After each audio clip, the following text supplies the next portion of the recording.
and Republican suicide bombers threatening to blow up America. That's the title of my piece today at HartmannReport.com. Debt ceiling, Republican suicide bombers threaten America. Mitch McConnell just came out and said it, right? The House passed legislation that would have raised the debt ceiling and funded the government till the end of the year, and he just said, no, we're not going to pass this. Sorry, and we're going to require 60 votes to pass it. We're going to filibuster it.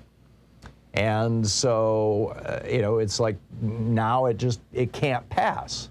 And unless it gets turned into reconciliation, which only takes 50 votes. Reconciliation is only for budget bills, and in theory can only be done once a year. Well, it turns out that the Democrats are planning on passing the Build Back Better program, the so-called $3.5 trillion reconciliation bill. The core of President Biden's entire agenda. The Democrats are planning on passing that through reconciliation. And now you've got Mitch McConnell saying, oh, you thought you were going to use reconciliation for that, huh? Well, I got other plans for you guys.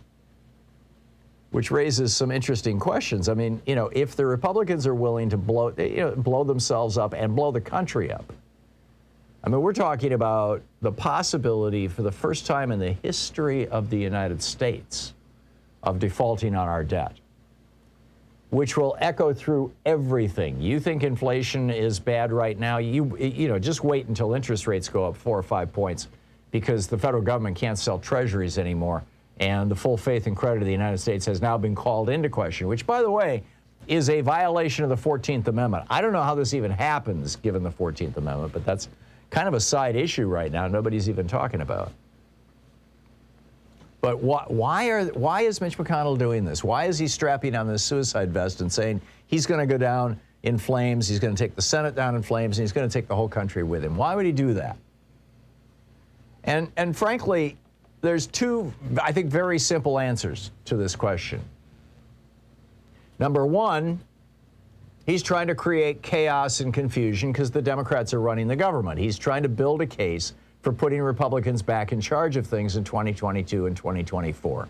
And for the average American who doesn't even know what reconciliation is, but is looking right now and saying, the Democrats talked a good line, but they can't get anything done. I think maybe I'll go back to the Republicans, right? I mean, that's probably 70% of Americans who are, quote, low information voters, maybe even more. So you've got that, number one. In fact, Mitch McConnell said, there's no chance the Republican Conference will go out of our way to help Democrats conserve their time and energy so they can resume ramming through partisan socialism as fast as possible. Right? Which brings us to item number two. They want to make absolutely certain that President Biden's Build Back Better plan, this $3.5 trillion spending plan that would raise taxes on people making over $400,000 a year, not much. It's not going to raise them back to where they were when Trump came into office, but it's going to raise them, and that would raise the corporate minimum tax rate, or the top corporate tax rate. He just absolutely wants to make sure that doesn't happen. Which, again, back to point number one, has the side benefit of making it look like Democrats are just, bumblers, that they can't make anything correct work. They can't accomplish anything. And who's playing into this right now? Kyrsten Sinema and Joe Manchin.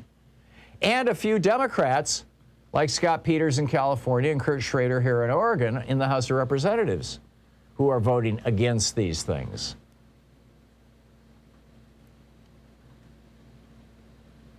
Which really makes it difficult, right? I mean, it really makes it difficult. And Nancy Pelosi is having to juggle all these things, funding the government, at least until December. I mean, again, tomorrow is the last day of 2021 in terms of the government's year. The government doesn't run January to January like most of us do. The government runs from October 1st to September 31st. And so the end of the year is tomorrow, which means the day after tomorrow, the government has no authority to spend money. which gets very, very dicey, shall we say. I mean, this is a strategy that Newt Gingrich had never been used before in the history of the Republic. Newt Gingrich pioneered this in the 1990s as a way of messing with Bill Clinton. Again, the whole Republican strategy: create chaos, make the Democrat, create a mess that the Democrats have to clean up. In a way, you could argue that this is just an extension of the old two Santa Claus theory that Jude Winiski came up with back in 1974, which was run up as much debt as possible when there's Democrats in charge, and then, when there's Republicans in charge, and then scream about the debt when there's Democrats in charge. That is very much a piece of this. But then, I don't know if you saw Congressman Ro Khanna on Anderson Cooper yesterday. Number one, he mentioned, what I was pitching yesterday, which is, okay, Kyrsten Sinema and Joe Manchin, you don't like $3.5 trillion? Let's reduce this bill down to $1.5 trillion. But let's not take a single thing out of it. Instead, in reducing this bill down to $1.5 trillion, let's just fund it for 4 years so that the 2024 election becomes a referendum on whether we're going to continue to have affordable child care, whether we're going to continue to have universal pre-K, whether we're going to continue to have Medicare covering vision and hearing and dental care, whether we're going to continue to have paid sick leave in the United States like every other developed country, or whether actually every single one of these things is like every other developed country in the world, whether we're going to continue to have child tax credits, which cut childhood poverty in the United States in half this year, and it expires at the end of the year, whether we're going to continue to have tuition or free community college, whether we're going to continue to have or whether we're going to start to do something about the climate crisis. So do they do that? But as Ro Khanna said, we're saying, we being, the entire Democratic Party, I mean, his point was, this isn't conservative Democrats versus liberal Democrats. This is not half the Democrats against the other half of the Democrats, the way I heard it portrayed this morning on NPR. It's not that at all. This is the entire Democratic Party versus Joe Manchin and Kyrsten Sinema in the Senate, and 5 or 6 or 7 or 8 or 9, depending on how you count it and which piece of legislation you're talking about, Democrats in the House of Representatives, the Kurt Schraders and Scott Peterses that I was talking about just a minute ago. And he just Ro Khanna just, went off on it. I mean, just really, really loudly. I don't know, Sean, if you can pick this up out of my computer. This is Congressman Khanna yesterday on CNN, and he just laid it out. Here it is. His side, as by the way, is 99% of the Democratic Party. We want to deliver on his message for the working and middle class. That means giving affordable child care to everyone watching.